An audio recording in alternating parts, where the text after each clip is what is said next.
हरे कृष्णा। सभी भक्तों का स्वागत है आज की वैष्णव एटिकेट क्लास में। तो हम शुरू करते हैं।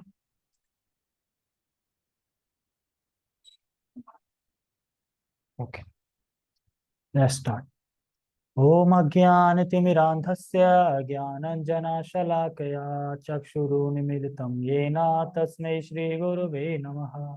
श्रीचैतन्यमनोभीष्टं स्थापितं येन भूतले स्वयं रूपकदा मह्यं ददाति स्वपदान्तिकं।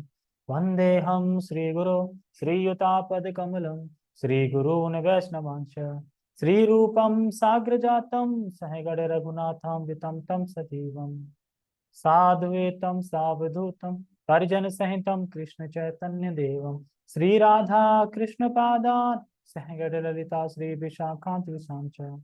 हे कृष्णा करुणा सिंधु दीनबंधु जगतपते गोपेश गोपिका कांता राधा कांता नमस्तुते। तप्त कांचन गौरांगी राधे वृंदावनेश्वरी वृषभानुसुते देवी प्रणमामि हरिप्रिये। वाञ्छाकल्पतरुभ्यश्च कृपा सिन्धुभ्य एव च पतितानां पावनेभ्यो वैष्णवेभ्यो नमो नमः। जय श्री कृष्ण चैतन्य प्रभु नित्यानंद श्री अद्वैत गदाधर श्रीवासादि गौर भक्तवृंद। हरे कृष्णा कृष्णा कृष्णा हरे हरे हरे राम राम राम हरे हरे। रामाय रामभद्राय रामचंद्राय वेदसे रघुनाथाय नाथाय सीताया पते नमः। नमो विष्णुपादाय कृष्णपृष्ठाय भूतले श्रीमते भक्तिवेदांत स्वामिनि इति नामिने। नमस्ते सारस्वते देवे गौरवाणी प्रचारिणे निर्विशेष पुण्यवादी पाश्चात्य देशकारिणे। हरे कृष्णा। ठीक है, शुरू करते हैं। तो आज हम भगवत गीता क्लास नहीं कर रहे हैं, आज हम वैष्णव एटिकेट क्लास कर रहे हैं और कल भी वैष्णव एटिकेट क्लास ही करेंगे। Monday to Friday Bhagavad Gita, Saturday Sunday Vaishnav etiquette. जिससे कि वैष्णव एटिकेट जल्दी फिनिश होगा तो फिर हम कोई और स्मॉल बुक लेंगे प्रभुपाद जी की। ठीक है, ओके, तो शुरू करते हैं। तो हमने कल चर्चा करी थी इस पे, नेक्स्ट वीक करी थी, अगले हफ्ते करी थी चर्चा कि भक्त को अनुकूल या प्रतिकूल जो नियम है, प्रतिकूल को त्यागना चाहिए और अनुकूल को धारण करना चाहिए। तो अनुकूल आज बताया जाएगा। चतुर्मास के बारे में बताया गया था, महीना थे, क्या वर्जित है वो बताया गया था। और एकादशी का मैन महत्व बताया गया था कि एकादशी को हमें किस तरीके से उपवास रखना चाहिए। तपस्या बताई गई थी, कैसे स्नान करना है, सुबह स्नान करना है, सुबह सुबह 8 बजे स्नान करना है, सुबह 8 बजे, 8 बजे सुबह, सुबह 8 बजे 8 बजे सुबह होती है? नहीं, सुबह कब होती है? सुबह होती है 4 बजे। ठीक है, 3, 3:30, 4 बजे। और बताया गया था कि तुलसी देवी की क्या महिमा है, तुलसी देवी क्या है, कैसे प्रेयसी हैं, ये सब बताया गया था। ठीक है, तो आज हम चर्चा करेंगे भक्त के 6 अनुकूल तत्व। भक्त के सॉरी भक्ति के 6 अनुकूल तत्व। तो सबसे पहला है उत्साह। कहते हैं ना उत्साह, तो भक्ति में उत्साह होना बहुत जरूरी है। अगर भक्ति में उत्साह नहीं है तो हम कुछ दिन भक्ति में रहने के बाद फिर भक्ति से गायब हो जाएंगे। लेकिन उत्साह रहेगा तो हम भक्ति में हमेशा डटे रहेंगे। जैसे कि भक्ति में देखो, अगर हमें अपने इंद्रियों की सेवा करने का जो भी कार्य है, जो भी कर्म है, अगर हम उसको ना करें, बाकी जो कर रहे हैं, तो वो तपस्या में काउंट करें। तपस्या कहने का मतलब ये है, जो हमें अच्छा लग रहा है वो तपस्या नहीं है, जो हमें बुरा लग रहा है वही तपस्या है। तो फिर जो उच्च भक्त हैं उन्हें तो जब करना अच्छा लगता है तो अच्छा लगता है, नहीं तपस्या नहीं है वो, उनके लिए तपस्या नहीं है। उनके लिए तपस्या है फिर वो तपस्या क्या क्या है? तपस्या जो अच्छा नहीं लग रहा। मान लो कि अगर सुबह जगना भी अच्छा नहीं लग रहा 4 बजे, तो तपस्या है ना सुबह जगना।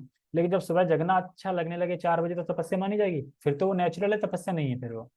तो जो चीज हमें अच्छी नहीं लग रही है, हमें नहीं भा रही है, हमें खुशी नहीं दे रही है, हमें दुख दे रही है या पीड़ा दे रही है या फिर मायूस कर रही है, तो वो चीज तपस्या है। तो प्रभुपाद जी कह रहे हैं तपस्या ही करनी है। क्या मैसेज?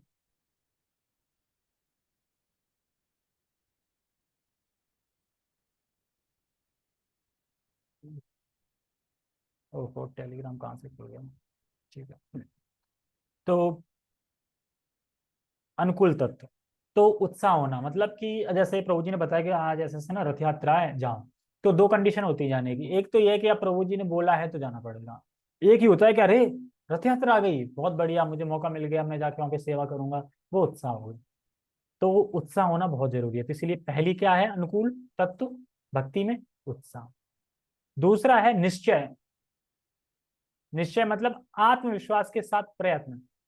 निश्चय मतलब कि अब मैंने उस चीज को दृढ़ कर लिया, निश्चय कर लिया कि मैं करूंगा। तो ये बहुत जरूरी है। जैसे कि हम जो भी कार्य करते हैं वो निश्चय से ही कर पाते हैं। मतलब निश्चय मतलब कि संकल्प शक्ति। संकल्प शक्ति से ही तो हम कोई भी कार्य कर पाते हैं। हमने संकल्प ले लिया कि मैं सुबह जगूंगा तो जगूंगा, मैंने संकल्प ले लिया कि मैं एकादशी करूंगा तो करूंगा। सबसे पहले संकल्प शक्ति ही चलती है सबसे पहले। तो वही निश्चय। तो निश्चय होना बहुत जरूरी है। अगर निश्चय नहीं करेंगे तो वो हो ही नहीं पाएगा कार्य। एक बार निश्चय कर लिया नहीं मुझे जाना है, मुझे करना है, तो हो गई हर चीज में। चाहे भौतिक कार्य हो, चाहे आध्यात्मिक कार्य हो। भौतिक कार्य में भी तो निश्चय करना पड़ता है ना, और ऐसे आध्यात्मिक कार्य में निश्चय करना पड़ता है। और एक शांत रहना यानी धैर्य। तो भक्ति में धैर्य बनाए रखना चाहिए। ऐसा नहीं है कि आज भक्ति करी तो आज ही भगवान के दर्शन हो जाएंगे। धैर्य रखना बहुत जरूरी है। ऐसे नहीं, कृष्ण मतलब नौकर नहीं है कि जब बोलो तब हाजिर हो जाए, लो जी। भक्त गुलाम है पर किसके? वो भगवान गुलाम है पर किसके? भक्त के। लेकिन जो शुद्ध भक्त हो, क्योंकि शुद्ध भक्त क्या है, भगवान को खरीद लेता है। और जब खरीद लेता है तो नौकर हो गया एक तरीके से। जैसे कौन सी कथा में भगवान को खरीद लिया कि किसने? बलि। बलि महाराज थे, बलि महाराज थे ना। बलि। बलि। बलि की बाली नहीं, बलि। बलि तो थे ना जिन्होंने तीन पग घुट मांगी थी, तो बलि थे ना। हाँ। हाँ। तो बलि ने खरीद लिया था भगवान को, क्योंकि जब विष्णु भगवान आए थे वामन देव बन के, तो उनके शुक्राचार्य गुरु थे, वो समझ गए थे ये विष्णु है और ये छल करेगा। लेकिन निश्चय कर लिया था ना कि मैं दान दूंगा। हाथ से पानी ले लिया था, नहीं गुरु अब मैं आपको भी त्याग दूंगा, अब तो मैं कुछ भी कर लूँ। तो फिर बताते हैं कि वो अ, जो कमंडल सा था उसमें अंदर बैठ गए थे जाके। तो फिर वो उसे आंख से निकाल देते हैं। तो वो गुरु कहते हैं मैं तुम्हें, तुमने मुझे इतना कि श्राप देता हूँ, तुम्हारा ये हो जाएगा जो भी है बताया। तो उसके बाद फिर क्या हुआ? भगवान प्रसन्न हो गए। किससे? आत्मसमर्पण से। जब देखा कि कितना आत्मसमर्पण है बलि का, तो भगवान प्रसन्न हो गए। और भगवान खुद उनके नीचे सूतक लोक में जाके और क्या बन गए? क्या बन गए? सूतक सूतक लोक में जाके द्वारपाल बन गए। तो बन गए ना नौकर। क्यों? क्योंकि शुद्ध भक्ति दिखाई, आत्मसमर्पण कर दिया तो भगवान बन गए। उसके बाद बताते हैं कि लक्ष्मी लेने गई विष्णु को। कैसे लिया? जब उन्होंने फिर वहीं से बताते हैं कि राखी का त्योहार स्टार्ट हुआ था, मतलब राखी बंधन, कि उन्होंने फिर राखी बांधी थी बलि महाराज को। तो उन्होंने बोला कि अरे तुम तो मेरी बहन हो, बताओ क्या चाहिए उपहार में। कि वो मेरे पति हैं, उनको रिहा कर दो बस। तो फिर विष्णु वहां से छोड़ते हैं। अब ऐसा नहीं है कि विष्णु वहां पे थे तो अब वहां कोई नहीं था, या फिर चल कैसे रहा था सब कुछ। तो भगवान की अचंत शक्ति है, उस पर हमें वो नहीं करना चाहिए। बस द्वारपाल बने थे और फिर लक्ष्मी माता उनको छुड़ा के लाई थी। तो अ, और मैं क्या बता रहा था? शांत रहना, धैर्य। धैर्य पे बता रहा था ना मैं। धैर्य पे बता रहा था। ये बात कहाँ से आई थी बली की? हाँ, निश्चय कर लिया था हमसे, ठीक है। तो धैर्य मतलब होता है शांत रहना। शांत रहना मतलब प्रतीक्षा करना। ऐसा नहीं भगवान आज ही दर्शन दे दें जैसे मैंने बताया। हाँ, धैर्य संयम शांत रहना ये वही है। और चौथा है तत्कर्म प्रवर्तन, मतलब नियमों के अनुसार आचरण। जैसे श्रवण, कीर्तन, विष्णु स्मरण, गायन तथा श्री कृष्ण का चिंतन। तो ये कह रहे हैं नियमों के अनुसार आचरण करना चाहिए। जैसे कि हमने क्या नियम लिया है उसके हिसाब से हमें आचरण करना चाहिए। हमने लिया है 16 माला का जप लिया है, तो हमें उसमें अच्छा नियम करना चाहिए, अपना अच्छा आचरण रखना चाहिए। और हमने नियम लिखा है कि मैं लेक्चर सुनूंगा, या कोई भी नियम लिया है, तो जो जो जैसे जैसे नियम है उनके अनुसार क्या करना है? श्रवण, कीर्तन, विष्णु स्मरण तथा श्री कृष्ण का चिंतन। जो नवदा भक्ति थे ना, श्रवण कीर्तन स्मरण इत्यादि, ये सब करना है। और एक है संग त्याग। संग को त्याग देना है। किससे? असत्संग त्याग मतलब है अभक्तों का, अभक्तों से, जो अभक्त हैं उनका संग हमें नहीं करना है। उनके संग से उनका संग त्याग देना है। तो अभक्तों के संग को त्यागना है। तो अभक्तों का संग क्या होता है? कोई टेर रहा है? अच्छा, क्या बोलने वाला था मैं? हाँ। भक्तों के संग को, अभक्तों के संग को त्यागना है। तो अभक्त कौन है? अभक्त कौन है? जो भक्ति नहीं कर रहे वो अभक्त हैं, लेकिन जो तुम्हें कृष्ण से दूर ले जा रहा है वो अभक्त है। और जो भगवान की बात ना करके भौतिक वार्ता कर रहा है, तो उन सबको मैं संग को त्यागना है। मान लो कोई अगर भक्त नहीं है, लेकिन तुम उसके पास जा रहे हो, वो तुम्हारी सुन रहा है और अपना नहीं बता रहा है, और तुम अगर भक्ति बात कर रहे हैं तो वो भक्ति की कर रहा है, मतलब समझ रहा है, तो उसे समझा सकते हैं, कर सकते हैं। लेकिन अगर कोई अपोजिट मान ही नहीं रहा है तुम्हारी बात को, तो फिर उसे एकदम दूर हट जाना चाहिए। मतलब ज्यादा तर्क वितर्क नहीं करना चाहिए, अरे तुम्हें क्या पता कृष्ण, तुम ऐसे बोल रहे हो, तुम्हें कुछ नहीं पता, फिर वो कृष्ण भगवान उल्टा सीधा बोलेगा तो फिर अपराध लगेगा। इसलिए हमें ज्यादा किसी को समझाना नहीं है। बस इतना मान लो कि हम तो मूर्ख हैं, हमें तो बस हमारे प्रभुपाद जी ने बताया कृष्ण कृष्णस्तु भगवान, बस हम और कुछ नहीं जानते। जैसे एक प्रभुपाद जी लेक्चर दे रहे थे, तो कह रहे आप लोग बड़ा सेटेरियन हो, मतलब सेटेरियन क्या बोलते हो, मतलब बहुत हिंदी में क्या बोलेंगे? नहीं नहीं, जैसे कि अड़े रहते हैं ना कहीं पे, डटे रहते हैं, मतलब ऐसे मतलब बोलना चाह रहे हैं कि आप लोग बड़ा सेटेरियन हो, मतलब कि बस कृष्ण के बारे में बोलते हो। मतलब सिर्फ कृष्ण के बारे में बताते हैं, कौन सिर्फ कृष्ण के बारे में तो बताता है कि आप लोग बस जरा वो मतलब कि कृष्ण के बारे में बताते हैं। तो बात ये कहते हैं कि कृष्ण भगवान है, और असलियत में ही कृष्ण भगवान है, बाकी सब तो चोर है। प्रभुपाद जी जिस लैंग्वेज में बोलते हैं कि बाकी सब तो चोर है, बड़ा हंसी आती है सुनते। क्यों? कह रहे कि तुम लोग बड़ा वो हो, बस कृष्ण के बारे में बताते हो। तो कह रहे हाँ, कृष्ण कृष्ण ही तो भगवान है, और वास्तव में ही कृष्ण भगवान है शास्त्र के हिसाब से, बाकी सब तो चोर है। कृष्ण के अलावा जो कुछ बता रहे हैं ना भगवान है, वो सब चोर है फिर, क्योंकि सुप्रीम लॉर्ड कृष्ण ही है। और छठवा है सतोवृत्ति। सतोवृत्ति का मतलब क्या होता है? पढ़ के बता रहे हो? सतोवृत्ति का मतलब है कि ज्यादा ज्यादा हमें सतोगुण में रहना और सतोगुण की अ, वृद्धि करना। तो सतोगुण की वृद्धि कैसे होगी? जब हम सतोगुण में रहेंगे। नहीं, आचार्य का अगर अनुकरण करें तो आचार्य तो सुबह जग रहे थे 4 बजे, तो वही आ गया ना, सुबह 4 बजे जगोगे तो मतलब अगर हमें सतोगुण बढ़ाना तो सतोगुण के टाइम में रहेंगे तो सतोगुण बढ़ेगा, तमोगुण के टाइम में ज्यादा एक्टिव रहेंगे तो तमोगुण बढ़ेगा। अब जैसे तमोगुण का टाइम चल रहा है रात में, हाँ, लेकिन तमोगुण में हम एक्टिविटी कौन सी कर रहे हैं? सतोगुण की कर रहे हैं, और ये सतोगुण की विनती शुद्ध सतोगुण की, क्योंकि कथा हो रही है भगवान की, तो कर रहे हैं उसका। तो इसीलिए इस्कॉन में शाम में और सुबह में दोनों टाइम कथा रखी गई है। सुबह तो है ही सर सतोगुण का टाइम, लेकिन इवनिंग में क्या है कि ज्यादा लोग वो हा हल्ला हल्ला करते हैं सब, तो वो सब डाइवर्ट करके एकदम कृष्ण के उसमें रहें। तो हमें पूर्ववर्ती आचार्यों का अनुकरण करना है। अनुकरण, ये 6 नियम बिना किसी संशय के भक्ति सेवा के लिए अनुकूल है। तो कोई संशय नहीं है इसमें, ये 6 नियम ऐसे हैं कि इनको हम अपनाएंगे तो ये भक्ति के लिए अनुकूल है। और बाकी जो पीछे बताए गए थे, पीछे 6 बताए गए थे, वो थे भक्ति के प्रतिकूल, यानी उससे उससे भक्ति घटेगी, इससे भक्ति बढ़ेगी। आप, ये है उत्साह, निश्चय, धैर्य और तत्क्रम प्रवर्तन, मतलब नियमों के अनुसार आचरण करना, आचरण करना, और संग त्यागा और सतोवृत्ति। तो ये बता देना, अरे मैं भगवान के पास कैसे पहुंचूंगा, कैसे जाए भगवान, कैसे जाने भगवान को, तो यही 6 है वो। मतलब कि बोले ना कि कैसे जा सकते हैं, सबसे पहले उत्साह होना चाहिए, निश्चय होना चाहिए, फिर धैर्य होना चाहिए, फिर तत्क्रम होना चाहिए, फिर संग त्यागा होना चाहिए, और फिर सतोवृत्ति यानी आचार्यों का अनुकरण करना। ठीक है। अब ब्राह्मण, पॉइंट नंबर 10।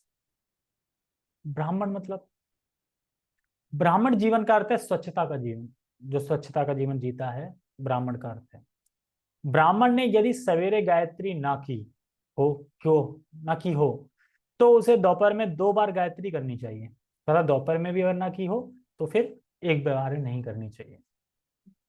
शाम काल में 3 बार करनी चाहिए, तो यानी एक सुबह आरती होती है, जैसे देखा ना अपन जब करते हैं तो 6 बजे करते हैं, वो गायत्री करी तो 6 बजे गायत्री करी, उसके बाद अगर सुबह कोई भूल गया तो फिर उसे दोपहर में एक होती, फिर उस दोपहर में कर लेनी चाहिए डबल। हाँ गायत्री होती है जी, ब्राह्मण दीक्षा के टाइम मिलती है। हाँ लेकिन गाई नहीं जाती है, मन ही मन में बोली जाती है।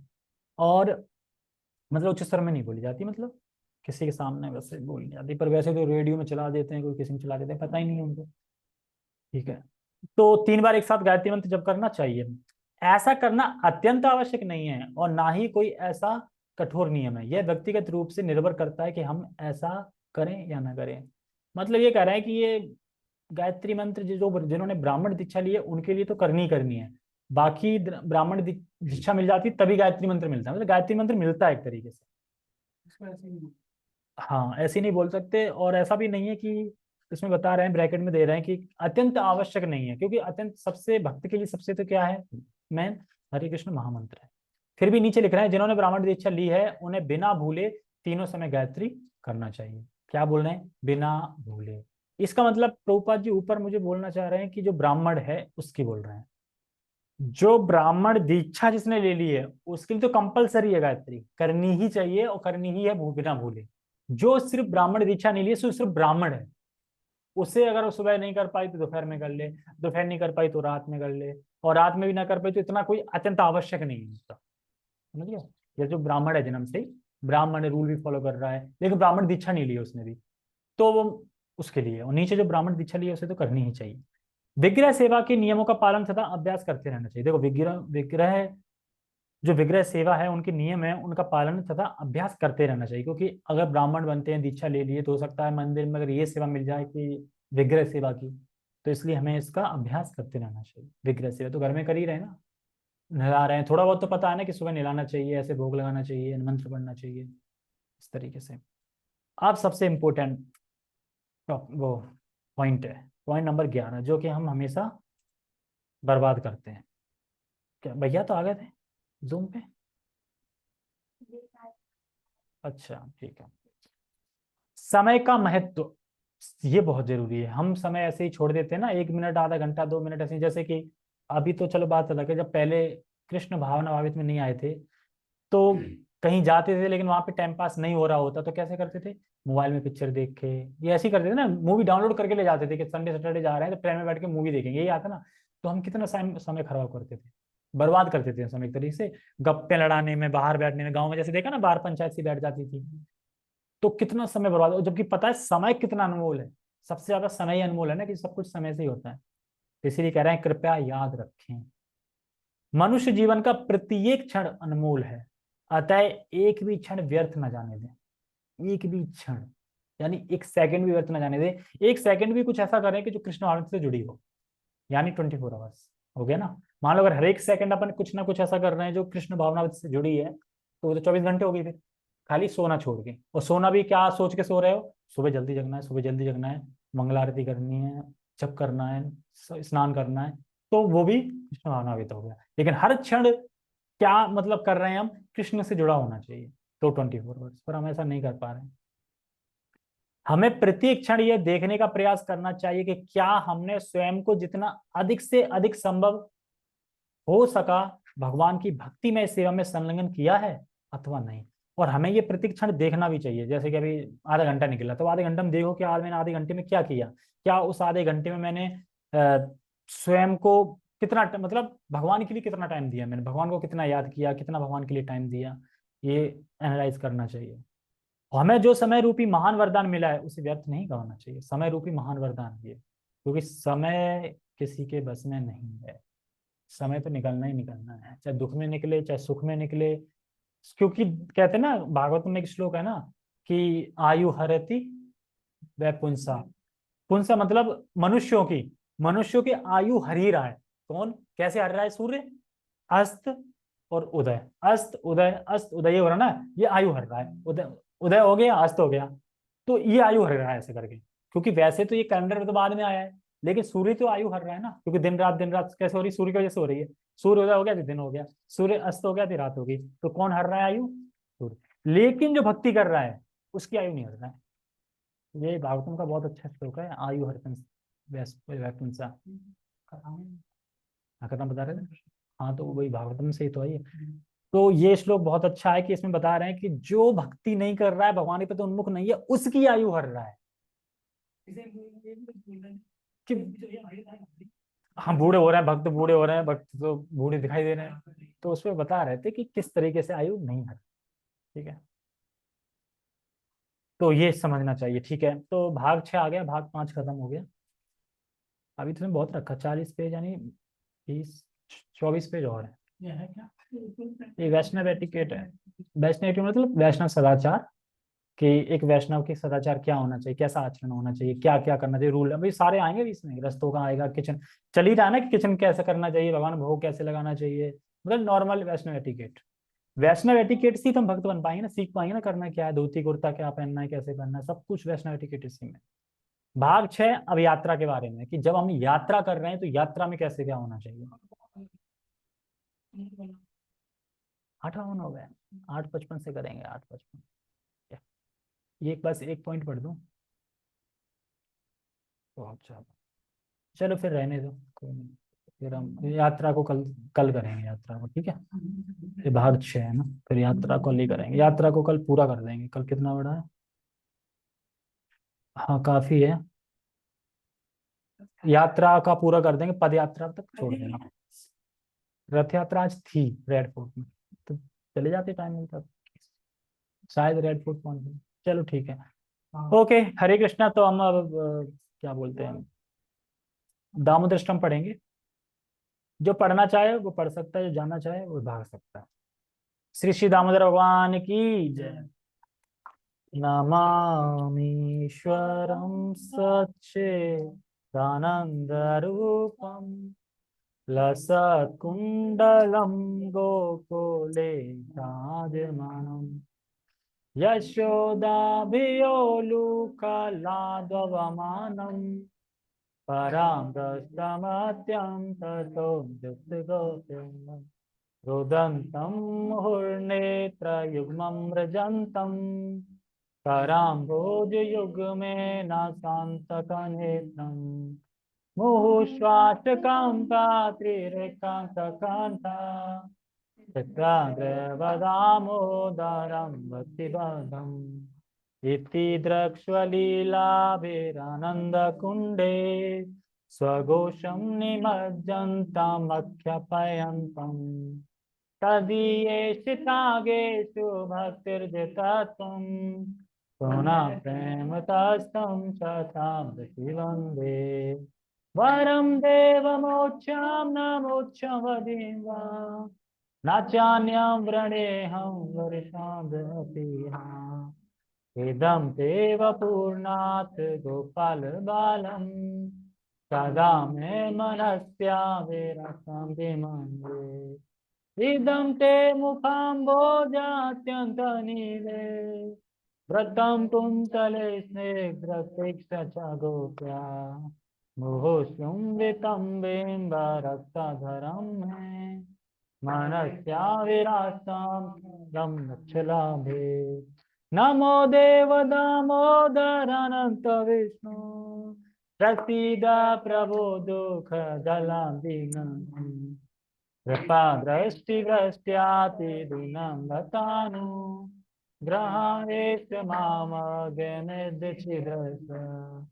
कुबेरात्मजो बद्धमृत्युवेयद स्वयमुचितो भक्ति भजो कृतो च तथा प्रेम भक्तिं च तमे प्रयन्त नमोचे ग्रहो मे अस्ति दामोदरे नमस्ते तु दाम्ने सुरदीप्तिदाम्ने त्वदीयादरायात विश्वसधाम्ने नमो राधिकाये त्वदीया प्रियाये नमो राधिकाये त्वदीया प्रियाये नमो नन्तलीलाय देवाय नमो नन्तलीलाय देवाय हरे कृष्णा हरे कृष्णा कृष्णा कृष्णा हरे हरे हरे राम हरे राम राम राम